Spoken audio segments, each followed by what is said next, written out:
नमस्कार मित्रांनो, जय भीम, जय भारत, जय संविधान, जय फुले. आज आपण जाणून घेणार आहोत आपल्या महात्मा ज्योतिराव फुले, जे स्त्री शिक्षणाचे जनक आहेत.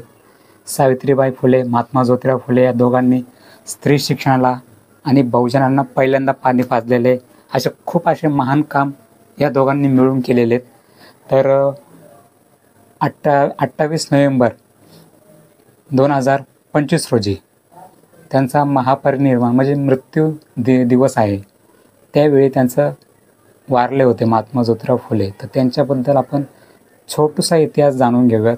त्यांना आजार होता, पॅरालाइज झालं होतं.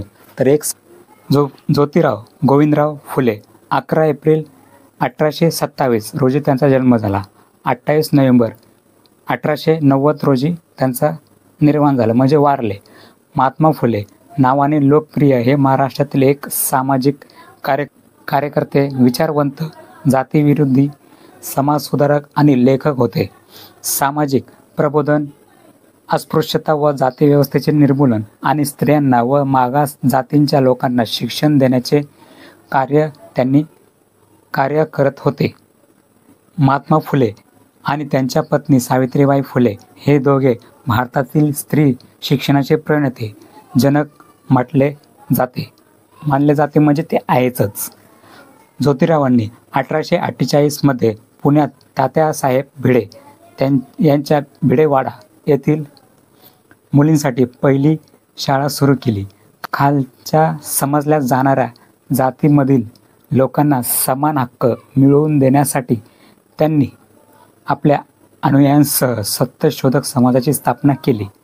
शोषित वर्गाच्या उत्थानासाठी कार्य करणाऱ्या या संघटनेचे भाग सर्व धर्म आणि जातीचे लोक बनवू शकत होते. महाराष्ट्रातील सामाजिक सुधारणा चळवळीतील एक महत्त्वाची व्यक्ती म्हणून फुले यांची ओळख आहे. 1888 मध्ये महाराष्ट्रीय सामाजिक कार्यकर्ते विठ्ठलराव कृष्णाजी वंडेकर यांनी सन्माननीय महात्मा संस्कृत महाआत्मा पूज्य पदवी प्रदान केली होती.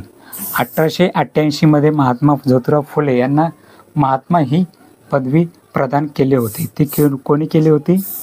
विठ्ठलराव कृष्णाजी वंडेकर यांनी.